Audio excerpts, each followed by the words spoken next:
things that I don't understand about teachers. We'll be doing a reading oral or something like that. Why are we reading, bro? You be reading so nice.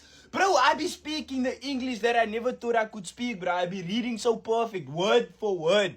And then I get 6 out of 10. How? Is my reading that bad, bro? All you need to do is understand what I'm saying, bro. How do I get 6 out of 10? 6 out of 10 for reading. Reading. When it was a calm, nice holiday where I was watching TV, hanging out with my friends and whatever. And then we go back to school because school reopened. And then we have to write about the holiday. Then I say what I did on my holiday. And then I get 25 out of 50. Just because I was saying what I did, bro. How do I get so little marks? It's not like you were there. Bro, I need a passing mark. I need 50 out of 50. I wrote what I did, bro. How do I get 25? When someone made a joke and everybody's laughing in class, then the teacher targets you. Specifically you. Ma'am, everybody's laughing. Why are you coming for me?